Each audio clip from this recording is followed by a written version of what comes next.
Just look at this number for a second. 5.7 trillion yen. That is the official staggering estimate that Japan's Ministry of Economy, Trade and Industry just dropped on the world. That is how much money they claim online piracy is bleeding away from Japanese digital media. But here is the head-scratching paradox.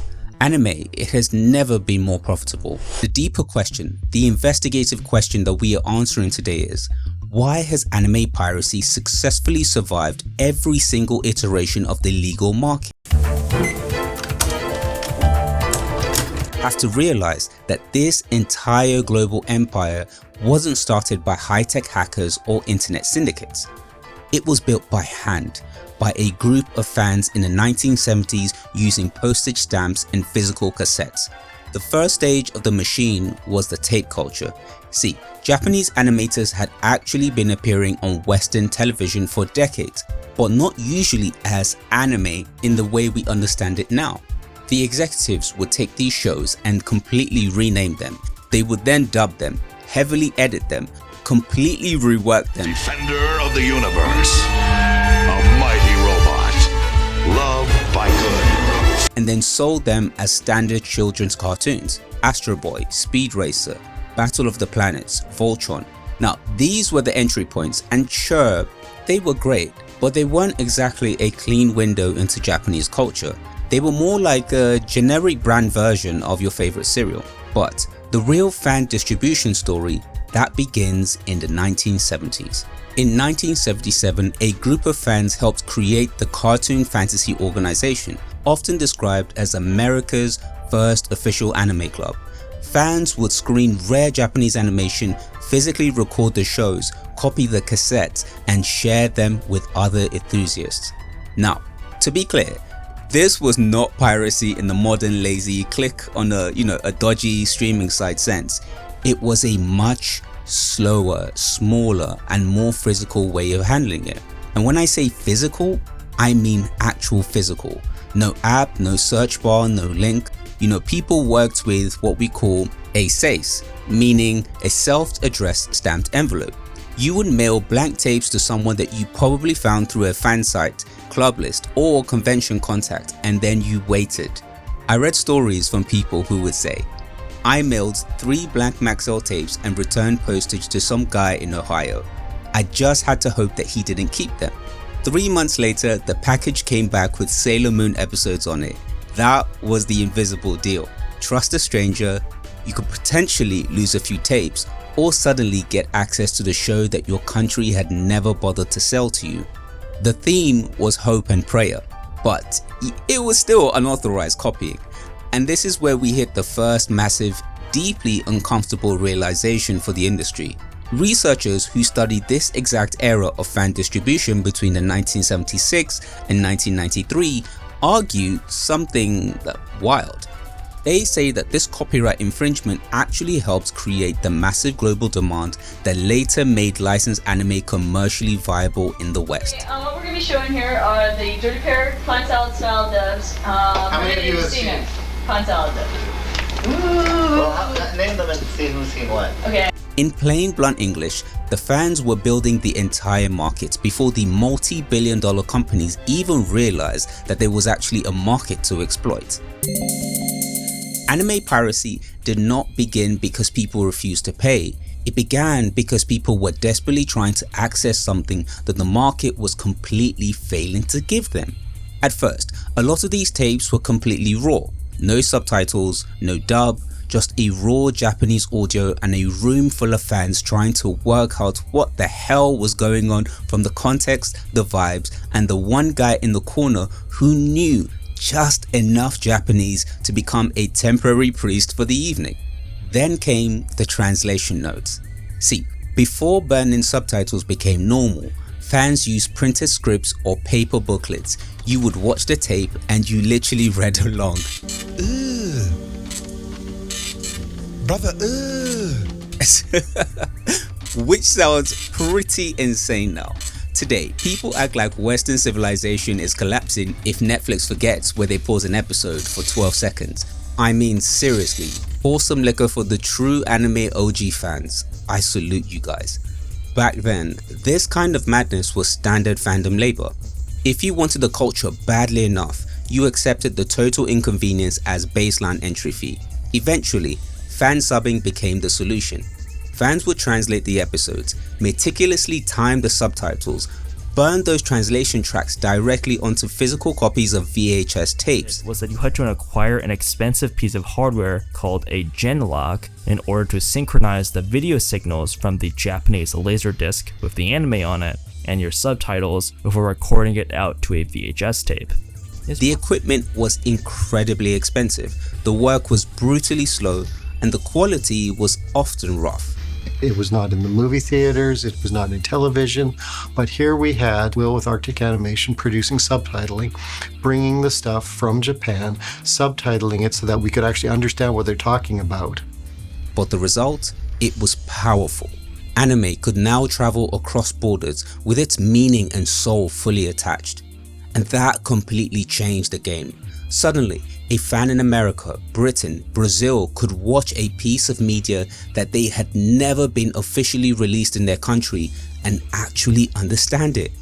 And this is exactly where the old school fan sub ethic came from. A strict community code.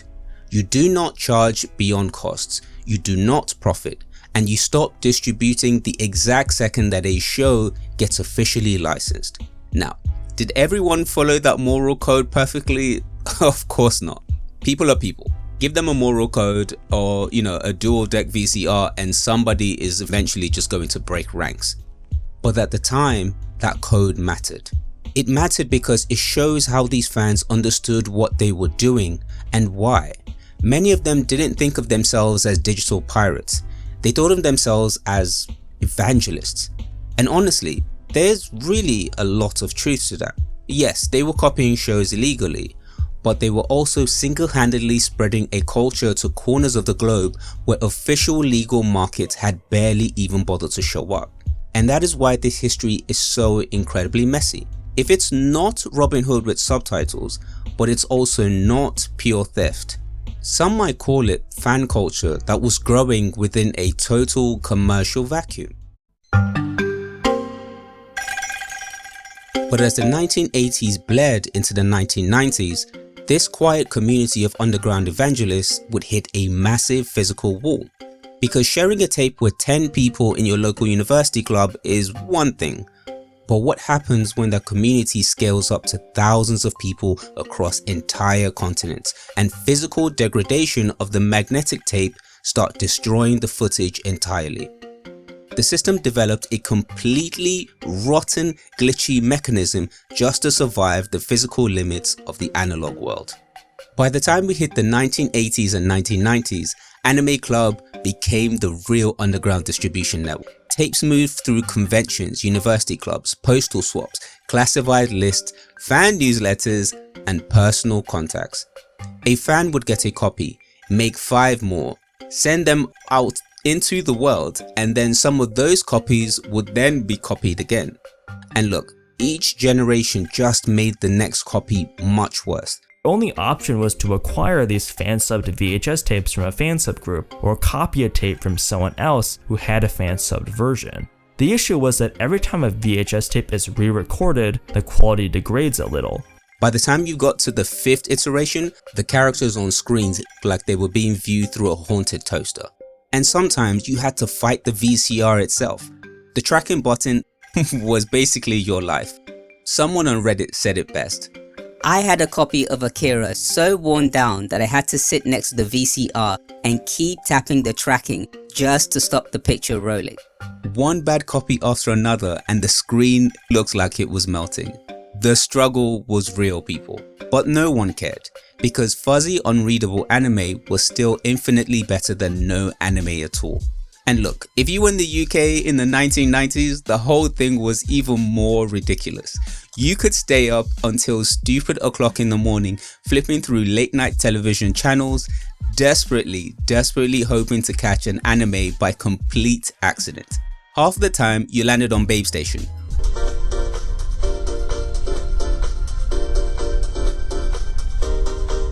Once in a while, I would get lucky and catch Akira or Fist of the North Star at 2 AM. And if the broadcast gods felt especially nice to me that day, I would land on Legend of the Overfreed. I'm talking tentacles, gore, deep, sweet psychological childhood trauma. I have watched Legend of the Overfiend more times than I would ever admit in front of my own mother. Plus, there was absolutely no one around to explain why this cartoon had just declared full-scale war on my innocence. The early 2000s, basically late 90s, late night anime when you can, staying up late. Gaiva, KissAnime on Bravo when they used to do it back on cable. Western anime in the 90s wasn't some clean, organized tsunami block that people had access to. For a lot of people, it was pure blind luck. And that is important because it explains the deep emotional roots of modern piracy. A lot of fans back then didn't just begin out of a place of, I want free content. They began out of a place that I literally cannot find this thing anywhere. And when you build an entire global fandom that way, around scarcity, swapping archives, and hunting down forbidden things, those deep-rooted habits don't just magically disappear because a multi-billion-dollar company eventually decides to launch an app. People remember the old problem. They remember the feeling, the import prices, the butcher dubs, the months, sometimes years of waiting for an official release to hit your local shelf.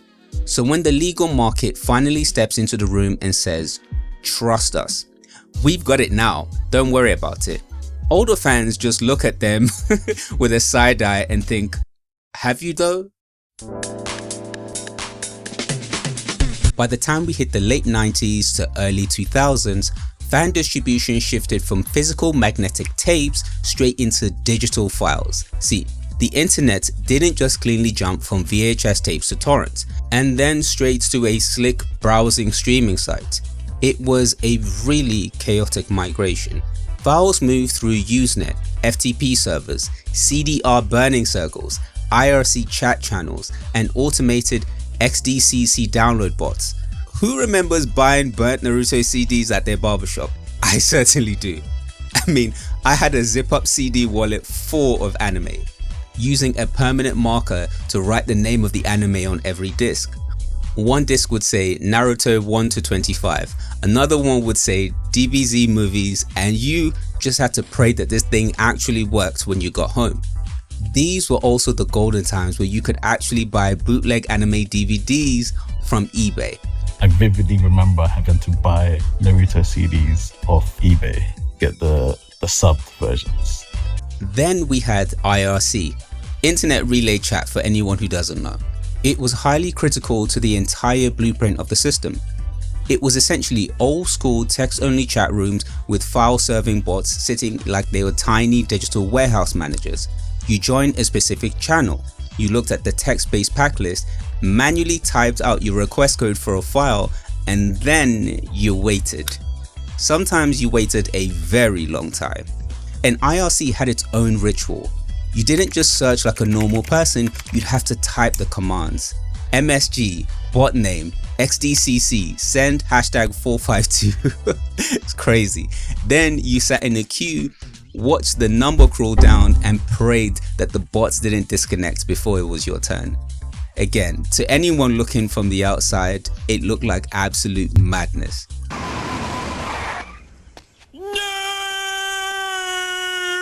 But this was part of the process. None of it was seamless. Home dial-up and early broadband internet were also brutally slow.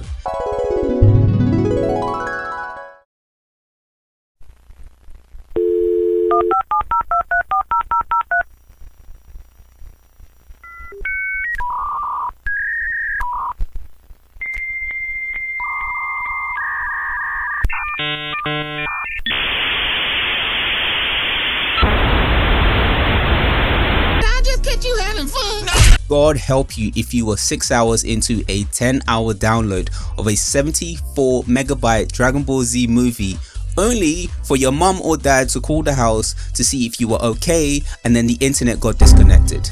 Cheers mum and dad, thanks for calling. Well, I'm certainly not okay now, as I wipe my salty tears away. And even if you were lucky to complete it, the battle wasn't finished. the suffering was never over at that point. See, this was the DivX and codec pack era. Now, DivX was one of the big names associated with compression video files, but if your computer didn't have the right codec, the file might as well have just been useless. A codec is basically a bit of software that tells your computer how to read the video. Now, some people would report, well, not just some people, myself included, I waited 2 days for a movie to download, opened it, and all you would see is solid green screen. Audio was playing, but the video was gone. Then you would have to spend the rest of your evening or the next couple of days digging through forums, downloading K-Lite and Nimo codec packs, just trying to make the bloody thing work. Half of the anime fandom accidentally became IT support networks because one episode refused to bloody play. But compared to mailing physical VHS back and forth across the country, it might as well have been Star Trek. The underground culture that had originally formed around physical clubs and tape swaps simply packed his bags and moved into the digital world. This is the missing rung in the history of media consumption. VHS clubs, then IRC chat servers, then BitTorrent. It wasn't one clean evolutionary jump. And at this point, the corporate rights holders had actually started paying attention. Media corporations were now already issuing mass takedown notices in the infancy of the web. Back in 2004, a major Japanese publisher called Media Factory sent sweeping cease and desist notices to underground fan subgroups and prominent tracking indexes, including a site name called Anisuki, which had now become the central public library for unlicensed digital releases. And that specific corporate pressure is exactly where the old school fan sub code started to completely fracture. The old rule of stop distributing when a show gets officially licensed made complete sense when your distribution was slow, physical, and localized. But it became structurally impossible to enforce when digital files could be replicated and copied globally in the matter of seconds. The internet fundamentally changed the scale of the game, and scale always changes the morals. A small local tape circle feels like you're sharing, but a global high-speed file sharing network looks like a ruthless market competitor. And this is the exact millisecond that the anime piracy transitioned from a labor of love into an existential threat that the multi-billion-dollar industries as a live threat to destroy. But the boardroom had no idea the next upgrade was coming. Torrents were about to turn anime piracy from a messy download hunt into a weekly global schedule. Then BitTorrent arrived and it made everything faster. Well, faster if your settings weren't a complete disaster. This was the uTorrent era. Green icons, yellow warning triangles, seeds, leechers, ratios. It literally felt like I had unlocked the broadband god mode. This is the exact layer of the onion where anime piracy became a weekly, global, and highly predictable pipeline. In the 2000s, tracker indexes like Tokyo Tosho and the legendary public giant called Naya turns the consumption of Japanese animation into a highly localized television schedule. Around this time, this is kind of when torrenting was at its all-time high. So like between 2003 to like 2012, I was heavy on the torrents. Like I still have hard drives now with like bare anime, like Naruto stuff, Death Note. And for the fans, this was no longer just about downloading a movie, it was also a cultural ritual. Thursday was Naruto Day, Friday was Bleach Day. Human beings across completely different countries and time zones were refreshing the exact same web pages at the exact same millisecond, waiting for the exact same episode file to drop, arguing about the exact same translation choices, and then heading into the community forums to behave like normal people for approximately 4 seconds before starting a massive flame war over Japanese honorifics. Underground fan subgroups became a full-blown, highly recognized global brand. We're talking Datebayo, Shinsen subs, Eclipse, Luna. Depending on what you were watching, the specific group translating the show mattered almost as much as the animation itself. People had intense brand loyalty, they had enemies. I mean, hashtag Team Datebayo. They had public opinions about font choices and subtitle stylings that would probably get them placed on a government watch list today. And the speed, that was the ultimate product. Official corporate releases, where they even bothered to exist, were notoriously slow. Retail DVDs came out months or years later. Niche shows were trapped in licensing limbos forever. Mainstream dubs were heavily edited and butchered for Western TV, and official imports were wildly expensive. The fan subs were rough around the edges, sure, but they were incredibly fast. And that speed completely re-engineered consumer expectations. Once a fan got used to watching an anime episode just hours after it aired on Japanese television, and then they were now being told by a company to wait 6 months for a physical DVD box set, that started to feel like a personal insult. See, the industry had spent decades training fans to wait. Piracy trained them never to wait again. This is one of the most critical structural shifts in the entire story. Piracy didn't just supply the product, it set the clock. And the multi-billion-dollar legal industry eventually had to respond to that exact clock, because they knew that their entire global audience had already crossed the street. But how do you respond to a competitor that is faster, completely free, and already commands the loyalty of your entire target market? Well, you do something completely radical. You stop fighting the pirates and you copy their entire business model. Which brings us to one of the strangest, most hypocritical characters in this entire investigation, Crunchyroll. Because Crunchyroll, it had sat comfortably on both sides of the battlefield. Back when it launched in 2006, Crunchyroll wasn't some pristine corporate entity. It was an explicitly 100% illegal user-uploaded video streaming site packed with absolute brim of unauthorized, unlicensed anime cards and its massive pirate hub. It operated so efficiently that in the early 2008, a prominent venture capital firm called Venrock handed them a $4 million check in funding. This move absolutely enraged the traditional anime industry.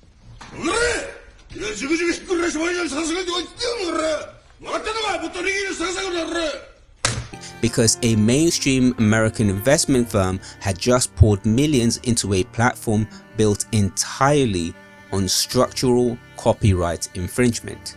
And then came the pivot. Between 2008 and 2009, Crunchyroll decided to go clean. They started negotiating official legal streaming deals with Japanese production committees. The ultimate turning point was a deal for Naruto Shippuden. TV Tokyo and Studio Period partnered directly with the platform to simulcast the show legally. This historic deal took place on January the 8th, 2009, starting with the Naruto Shippuden episode 91. For the first time ever, paid subscribers could watch a premium episode legally with English subtitles roughly 1 hour after it hit the airwaves in Japan. The legal side didn't curb piracy with moral guilt or anti-theft advertisements. It beat a massive piece of the black market by copying its absolute best feature: convenience. At the same time, a younger, less technical generation was finding anime through the dumbest possible routes: YouTube. Now, I remember watching entire arcs in parts. Yo, you trying to watch a new Bleach? Yeah, but give me a second, I'm setting it up. But we're gonna watch it the right way. We're gonna watch it on YouTube. What? Easy. Nah, I downloaded the episode and I'm uploading it on YouTube in 3 parts. Why are we watching Bleach on YouTube? Because this is how I started watching it when it first dropped. It's not gonna hit the same unless I do this. I don't understand. I don't expect you to. Nah, you wouldn't get it. You don't. You wasn't in the trenches like us, man. You wasn't there. We're talking part 1 of 10, part 2 of 10, tiny video in the middle of the screen, mirrored, weird borders, and sometimes pitched up audio. And then you would find that part 7 was missing. Or if you were unlucky, you would click the next part and get rickrolled. Please use this man love you. Already bet. Hey, yo, oh yeah, you want a rickroll? You want a rickroll? For a lot of people, that was their first online anime library. Broken, cropped, or half missing, and somehow it was still better than nothing.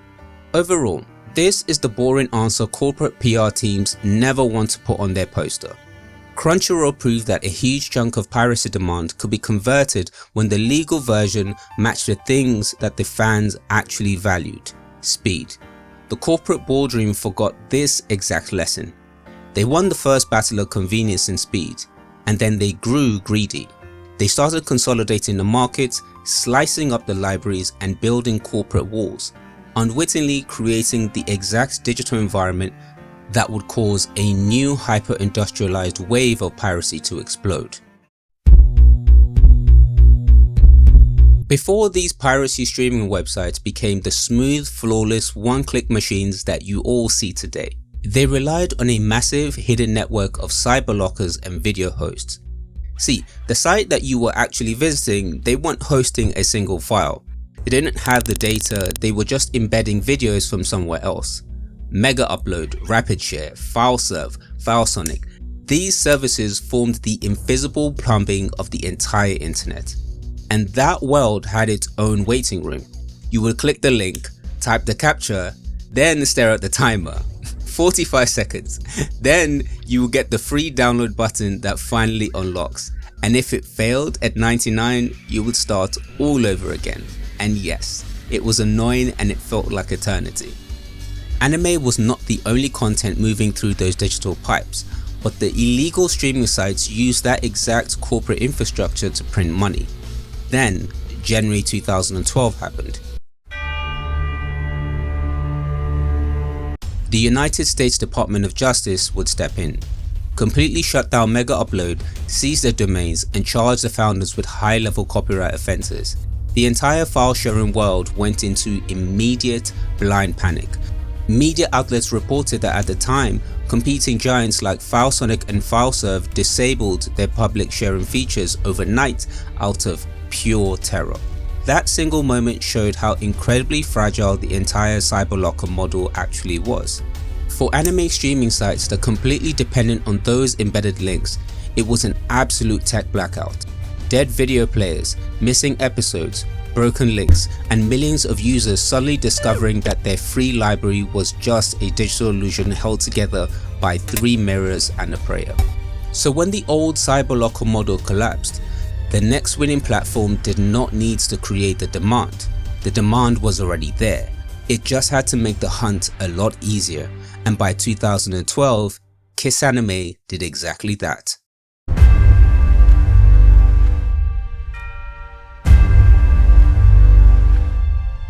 2010s were a glorious time.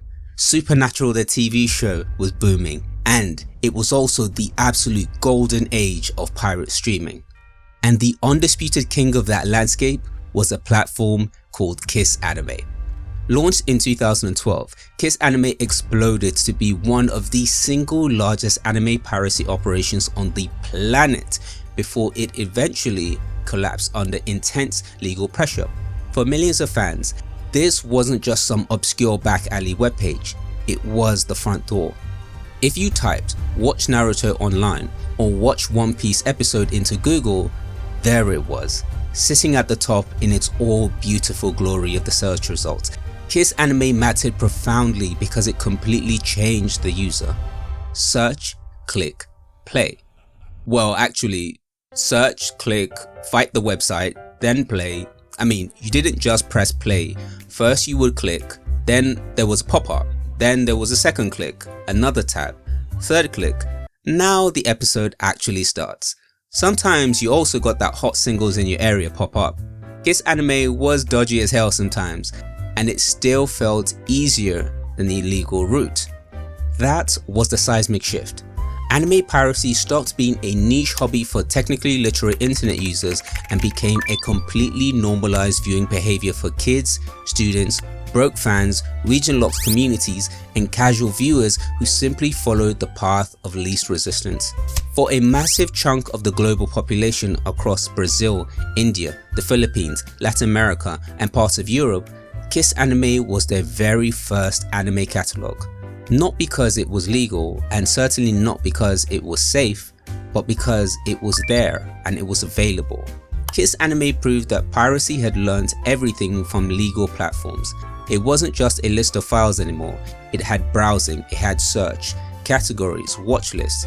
It was anime as a service, except the service was completely illegal and occasionally looked like it might install unwanted web browser toolbar from 2008. So when KissAnime was permanently forced offline, millions of people treated it like a literal internet funeral.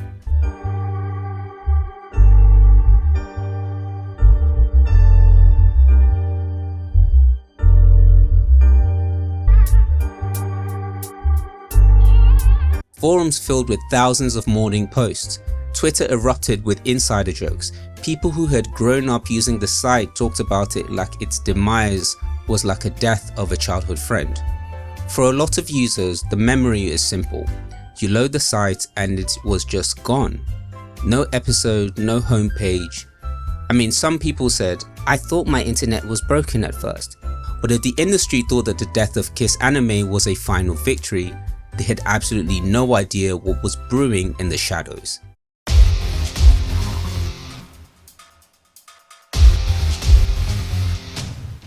Out of the ashes of the old platform rose a brand new breed of pirate empires, sleeker, faster, built on highly optimized ultra-modern content delivery networks.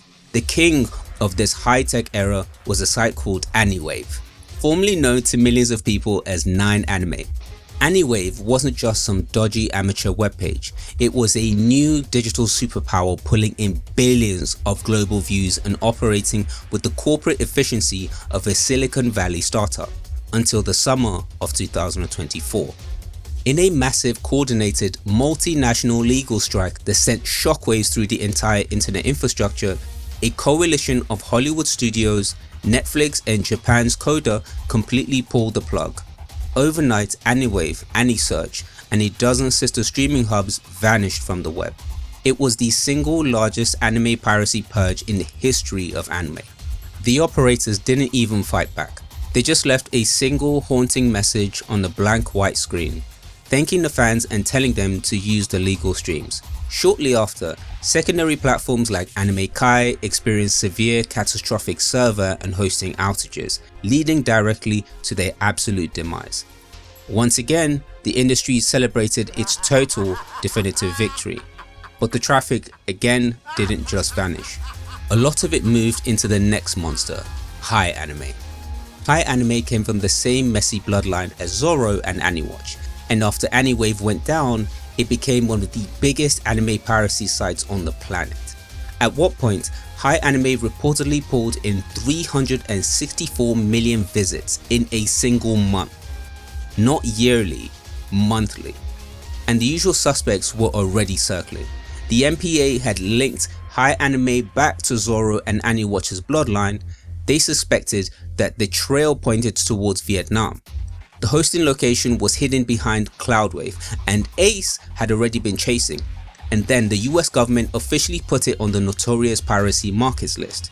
So when HiAnime suddenly went dark in March 2026, everyone started asking the obvious question. Was that it? Was HiAnime actually dead?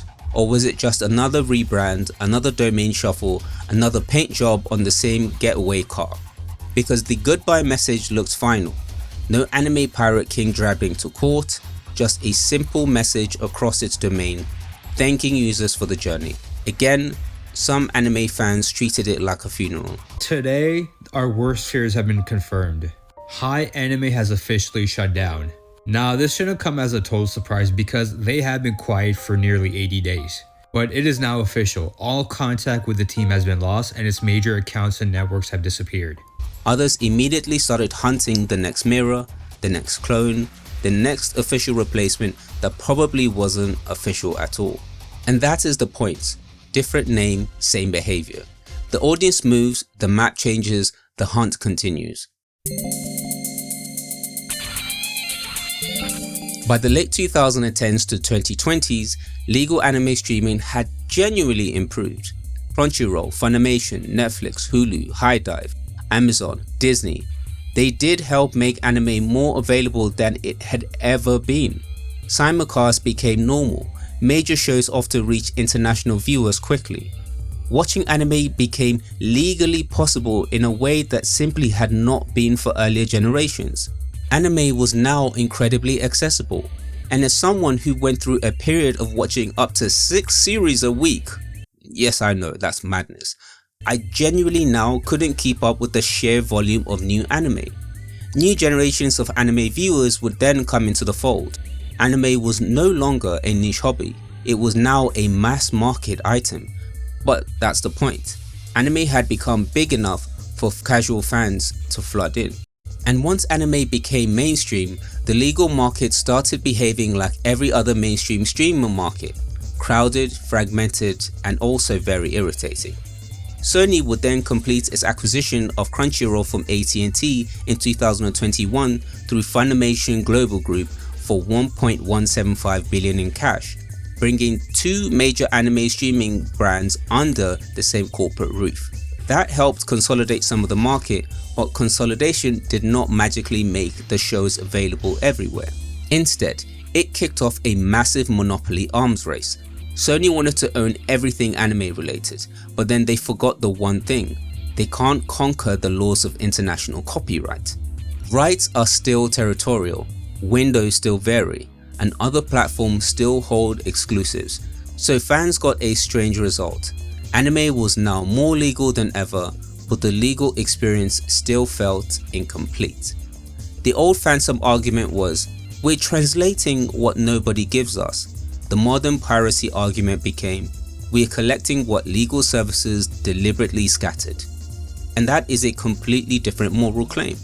If one legal platform has season 1, another has the movie, the third has the new season, and your country gets none of it, people are really going to notice. And most importantly, they are going to notice if the illegal site has everything in one place. Again, that doesn't make piracy legal. It explains why the legal pitch fails. You cannot sell people a maze and then act shocked when they use a hole in the fence. Let's talk about region logs, because if there's one thing that has done more free marketing for piracy than almost anything else, it's this phrase, not available in your region. Imagine being a fan in Brazil or Turkey or Argentina or parts of Africa or just anywhere the licensing treats like an afterthought with Wi-Fi. You pay for a subscription, you search for the show that everyone online is talking about, and the app says no. And it's not because the show doesn't exist, and it's definitely not because you are not willing to pay, and again, certainly not because the technology doesn't exist, but because the rights agreement has been decided that your country sits outside of the magic circle.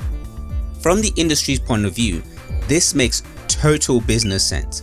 Rights are sold by territories, distributors make deals, platforms negotiate windows, lawyers exist, and sadly, lawyers must be fed. But from the fan point of view, it feels totally insane. The internet is global, yet some regions are being treated like second-class citizens. I've read constant complaints from fans around the world. I've paid and the show still isn't available here. So what's the point of paying if the pirate site has it and the app doesn't? Another reason fans distrust legal streams is the censorship. Now, this hasn't always been the platform's fault. Sometimes the censored version is the Japanese TV broadcast versions. Sometimes the uncensored version only appears later on Blu-ray. Sometimes different regions have different standards. And certainly, sometimes family-friendly banding gets involved. Unfortunately, none of this is ever explained to the customer, which is a brilliant way for your customers to assume the worst. Regardless of however you want to look at it, the result is always simple. Fans press play, they don't always know what version that they're getting, the blood is blurred, the nudity is covered, the violence is darkened, swearing softened, and scenes altered. Seriously, don't get me started on terraformers and their legendary black censorship.